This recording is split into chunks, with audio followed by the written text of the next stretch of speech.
En este vídeo voy a hacer un análisis de la última hora de Bitcoin y de la última hora del SP500, tratando una métrica muy importante, la del riesgo, a través de la cual voy a comparar la situación actual que estamos viviendo en este mismo mercado con otros momentos. Y además de repasar la actualidad en el mercado de las criptomonedas, analizaré qué está pasando con el oro, que ayer intentó romper máximos históricos, pero a pesar de no conseguirlo, dejó clara una estructura que tiene mucho que ver con el trasfondo de este mercado.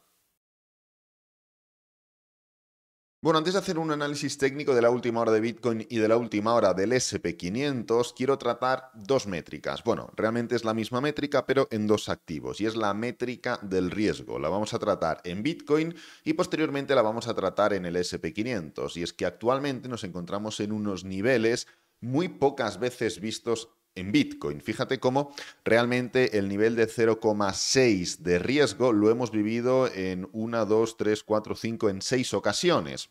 Aquí en el primer mercado alcista, justamente cuando llegamos al pico, evidentemente no llegamos a 0,6, llegamos literalmente a 0,8 y de repente iniciamos el mercado bajista. Posteriormente, en el siguiente bull run, llegamos hasta 1 y en este punto formamos una pequeña corrección para finalmente llegar un poquito más abajo, pero ya con un riesgo en máximos prácticamente históricos, se dio paso al mercado bajista.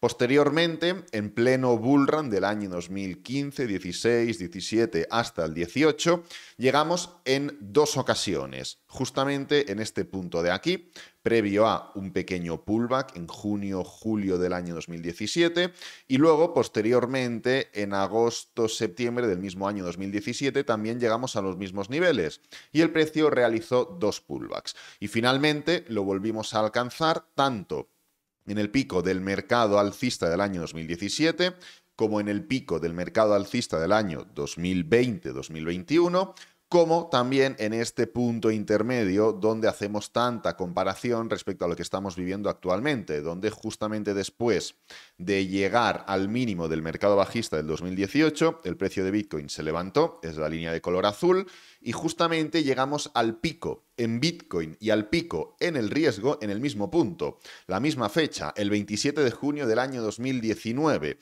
donde en el riesgo llegamos un poquito más arriba de la situación actual, porque llegamos a 0,645, actualmente estamos a 0,62 y justamente en Bitcoin llegamos a los 13.000 y de repente iniciamos ese movimiento bajista. Esta es la situación actual con el riesgo en Bitcoin, que evidentemente a medida que el mercado se va calentando, por así decirlo, el riesgo incrementa. No lo recomiendo como referencia en cuanto al mercado va a subir, el mercado va a caer, sino que lo recomiendo tener en cuenta más que nada para marcar ciertos niveles. Por ejemplo, sabemos que desde el 0,3 hasta el 0,1 son zonas óptimas para acumular. ¿Por qué? Pues porque coinciden con niveles de riesgo ya llegando a el final del mercado bajista. En cambio, desde el 0,6 hasta arriba son zonas donde tendríamos que vigilar. Punto número 1, porque puede venir un pullback, como es la tesitura actual, o punto número 2, porque venimos de un mercado alcista tan duradero que puede llegar al el final de ese mercado alcista. Entonces, esta es la tesitura actual con Bitcoin, pero si en Bitcoin os parece que el riesgo es elevado, esperaros a ver qué está pasando con el SP500, porque la situación es un poquito más delicada. Estamos en unos niveles superiores, ese ya no sería el tema, que también en Bitcoin estamos a 0,602, en el SP500 estamos a 0,688, con lo cual tenemos un riesgo superior, sino que también la tesitura y el contexto en el que nos encontramos actualmente es algo más peligroso en el SP500. Tenemos que tener en cuenta una cosa, el SP500 es un activo que se mueve del siguiente modo. Si cogemos el gráfico del SP500, SP500, Nasdaq, un poquito menos, pero también entraría en esta contextualización, Dow Jones, Russell, etcétera, etcétera, ¿no? ¿Cómo se mueve el SP500? Pues bueno, le gusta mucho ir realizando pequeños pullbacks. El mercado, dentro de cualquier gran bull run, va formando pullbacks. Es un activo que se mueve de forma muy desacelerada.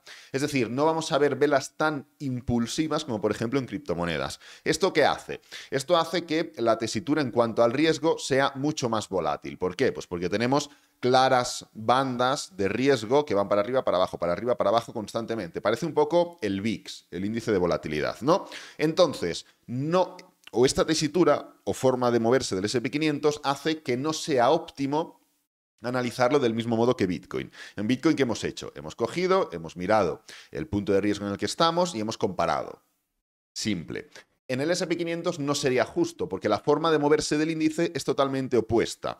Con lo cual, lo que tenemos que hacer para sacar una conclusión más verídica en el S&P 500 es comparar el contexto actual de mercado con otros contextos. Y en esos mismos contextos utilizar la métrica del riesgo para ver qué es lo que había sucedido. Entonces, ¿cuál es el contexto de mercado? Pues bueno, un momento en el que el índice ha formado un pullback más desarrollado de lo habitual y ahora se está recuperando. Es un contexto de mercado que, por ejemplo, podríamos comparar con lo que se vivió en el año 2017-2018 o lo que se vivió en el año 2006-2012 o lo que se vivió en el año 1998-2004. ¿Por qué? Porque se ha formado un pullback más desarrollado de lo normal y el precio se encuentra intentando recuperar respecto a ese hundimiento, por así decirlo, ¿no? Entonces, muy rápidamente vamos a comparar qué es lo que ha sucedido con el S&P 500 en estas tesituras de mercado. Mientras se estaba recuperando de un pullback importante y llegaba al nivel de riesgo en el que nos encontramos actualmente. Entonces, si revisamos en el año 2000 hasta el 2010, tuvimos dos tesituras de mercado. Aquí tenemos la primera, voy a hacer un pequeño zoom para verlo un poquito mejor,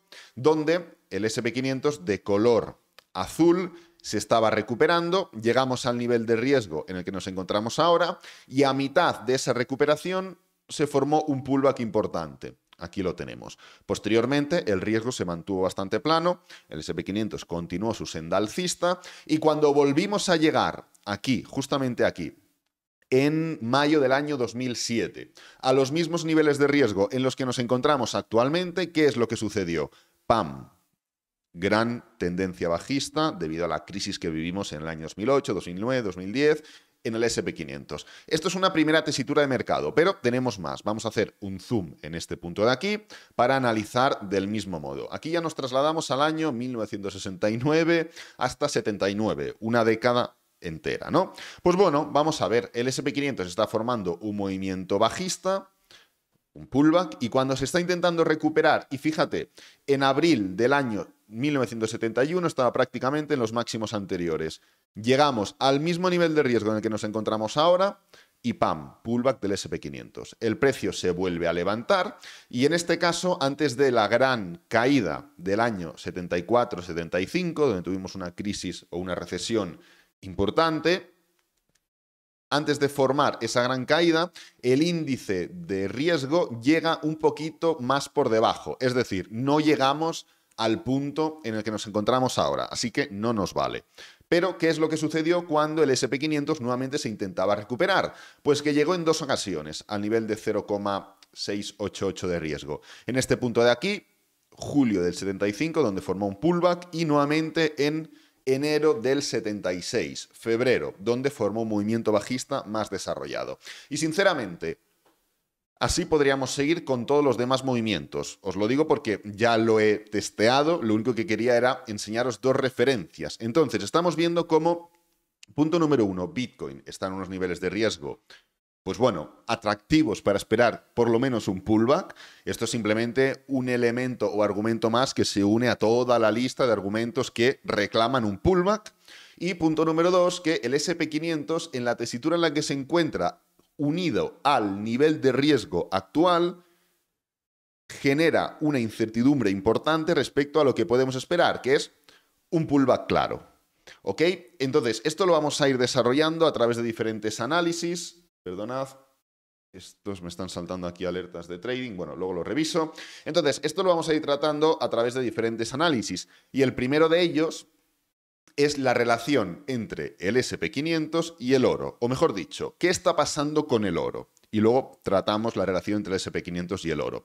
Si venimos por aquí, chau USD, podemos comprobar que el precio del oro está en un nivel de resistencia muy clave, nivel de los 2000, 2000 y pico, ¿no? Justamente durante el día de ayer intentó romper máximos históricos. ¿Por qué digo que intentó romper? Pues bueno, porque estuvo cotizando por encima de esos máximos hasta un 3,60%, pero no terminó de cerrar y terminó cerrando un 2,15% abajo. ¿Esto es una mala señal? ¿Esto es una buena señal?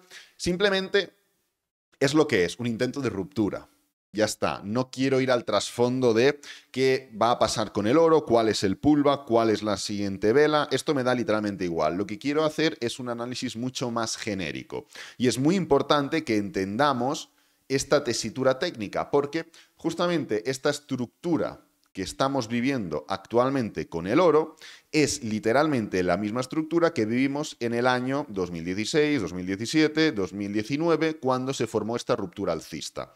Si replicamos este patrón, venimos por aquí, lo ponemos aquí y fijaros, vamos a tratarlo punto por punto. ¿Qué es lo que tenemos? Tenemos un movimiento impulsivo, primer máximo. Luego, ¿qué es lo que forma el precio? Otro movimiento impulsivo, desacelerado, otro movimiento impulsivo, desacelerado, donde incluso podemos marcar este doble techo con este doble techo de aquí, este máximo con este máximo de aquí, y esta especie de acumulación con máximo decreciente con esta especie de acumulación con máximo decreciente. ¿Qué es lo que sucede luego? ¡Pam! Que el precio cae. ¡Pam! El precio cae. En este punto, en la situación actual, sí que marcamos un mínimo respecto a los mínimos anteriores. Aquí no, aquí nos quedamos por encima. Pero bueno, independientemente de ello, ¿qué es lo que vemos a continuación? Que el precio se levanta, pullback, se levanta, pullback. ¿Y qué es lo que tenemos aquí? Se levanta, pullback, se levanta, pullback. Y después del último pullback, en el año 2019 tuvimos esa gran ruptura. Y actualmente estamos intentando formar esa gran ruptura que en el año 2019 dejó atrás toda esta estructura de acumulación para dar paso al último gran bull run del oro. Y este año podríamos, de este modo, este año o durante los próximos meses, replicar la misma estructura que en 2016, 17, 18 y 19 para dejar atrás todo este movimiento, ¿no? Pero no es solo esto lo que me fascina del oro y lo que me fascina de la estructura que está formando a día de hoy, sino que hay una cosa que va más allá de la estructura técnica, y es lo que tiene que ver con la estructura macroeconómica. Entonces, si ponemos encima del gráfico del oro los tipos de interés, podréis comprobar, porque ya está marcado con líneas de color verde y líneas de color blanco, que antes de que se dé paso a un recorte en los tipos de interés, son las líneas de color blanco, aquí tenemos un recorte, aquí tenemos un recorte y aquí vamos a tener un recorte, el precio del oro inicia un bull run, que es la línea de color verde. Entonces, ¿cuál es la estructura? El oro inicia un mercado alcista, de repente se recortan los tipos de interés, mientras el oro, pues bueno, forma sus pullbacks y tal, y finaliza ese bull run. Esta es la estructura que se ha repetido tanto en el año 2017-2018, donde el oro inicia un bull run, línea verde, recorte de tipos de interés, línea blanca, oro finaliza el bull run. Como en el año 2003. El oro inicia un bull run, línea verde, se recortan los tipos de interés, línea blanca, el oro finaliza el bull run. ¿Qué es lo que está pasando actualmente? El oro inicia un bull run, línea verde, se recortan los tipos de interés, línea blanca, sabemos que va a ser en marzo-mayo del año 2024, porque así lo ha estipulado la Fed, la Reserva Federal de Estados Unidos, con lo cual, siguiendo la misma estructura, podríamos entender que independientemente de las idas y venidas, impulsos y pullbacks del oro, podamos desarrollar un bull run en lo que resta de año 2024, incluso 2025. No tengo ni idea a cuánto se puede expandir, ¿no? Pero esto no es lo mejor. Evidentemente es una regla que no se cumple siempre. Hablo de los momentos en los que los tipos de interés están planos y se levantan y de repente se vuelven a poner planos. Y se levantan y de repente se vuelven a poner planos. Y se levantan y de repente se vuelven a poner planos. Por ejemplo, en los años de 1943, 71, 75, 79, 83, los tipos de interés no terminaban de ponerse planos. Y cuando digo planos me refiero al nivel entre 0 y 0,25, 0,50. Fijaros que subían y caían un poco. Y luego como que iban formando su propia tendencia. Sí, pasaban de abajo a arriba e iniciaban recortes. Pero no era desde planos a X nivel y luego a planos, a X nivel y luego planos, que es a lo que me estoy refiriendo, ¿no? Pero como digo, lo interesante no es solo eso, que también es bastante interesante. Lo interesante es la correlación que hay entre el oro, y ahora ya pasamos un poquito más al aspecto más analítico, por así decirlo, con el SP500. Venimos por aquí, nueva escala de precios, SP500, y como puedes comprobar, dejando de lado las líneas, que las voy a eliminar todas, podemos ver que no es que cuando el SP500 sube, el oro cae, no va de ese modo. Pero sí que es cierto que en los momentos en los que el SP500 forma movimientos bajistas duraderos, en los momentos en los que el SP500 entra en crisis, entra en recesión o entra en una incertidumbre importante, el oro aprovecha para formar esos bull runs. Entonces, si miramos, podemos comprobar cómo, por ejemplo, la línea de color naranja, que la voy a poner blanca, es el SP500. Pongo blanco para que se vea mejor. Fijaros cómo, por ejemplo, en el año 2018, 2019, etcétera, etcétera, donde el SP500 entra en un mercado de distribución. ¿Qué pasa con el oro? ¡Pam! Aprovecha para formar ese gran movimiento alcista. Luego sucede lo que sucede en el año 2020 y el oro pega el último coletazo. El SP500 inicia una recuperación en V, como prácticamente todos los activos, y de repente el oro inicia ese proceso horizontal. Vamos a ir repasando algunos datos muy poquito a poco. Nos venimos por aquí. ¿Qué es lo que sucede cuando el SP500 inicia este gran movimiento bajista en 2017-2018, o sea, 2007-2008, y pese a que aquí está yendo ya de subida, mantiene esa estructura de no haber superado los máximos anteriores? Pues que el oro aprovecha para formar ese gran bull run. En el momento en el que el SP500 claramente rompe el máximo anterior y deja atrás toda la tendencia y crisis económica negativa anterior, el oro cae. Y vamos a buscar un nuevo ejemplo más. ¿Qué es lo que pasa en el año 998, 2000, 3, 4, 5, etcétera, ¿no? Pues bueno, que el SP500 está en ese proceso de crisis y recesión. Aquí, independientemente, está subiendo, pero no ha sido capaz de romper los máximos anteriores. ¿Y qué es lo que sucede con el oro? ¡Pam! Que aprovecha para formar todo ese gran bull run. Es decir, el oro tiene una divergencia genérica, por así decirlo, con el SP500. ¿Por qué? Pues porque en momentos de incertidumbre, de crisis, de miedos, lo que hace la gente, lo que hace el inversor es llevar su dinero hacia el producto más seguro, por así decirlo, que es el oro. El oro es uno de los productos más seguros del mundo, es uno de los productos más pioneros en este sentido. Entonces, como la gente en los momentos en los que tiene dudas lleva su pasta al oro, cuando hay crisis, cuando hay problemas, el oro es cuando repunta, porque el valor seguro, el refugio de valor, podéis buscar las características del oro, por eso Bitcoin se hace llamar o quiere llegar a ser el oro digital, ¿no? Pues bien, podéis buscar las características del oro porque es lo que forma ese refugio valor en tiempos de incertidumbre. Entonces, no solo hemos visto que en los momentos en los que los tipos de interés caen, el oro sube, antes, durante y después, sino que también hemos visto, y aquí voy a hacer un análisis de la última hora del SP500, cómo el SP500, cuando hay esos recortes de tipos de interés, también cae. Con lo cual, la estructura técnica del oro converge con la estructura macroeconómica relacionando los tipos de interés y con la estructura técnica y macroeconómica también del SP500, el cual, por cierto, lo tenemos en máximos de este mismo año. Diría que no, los máximos de este mismo año quedan un poquito más por encima, por muy poco, pero quedan un poquito más por encima, pero en nivel de resistencia. Es cierto que en gráfico semanal no se aprecia tanto esa estructura.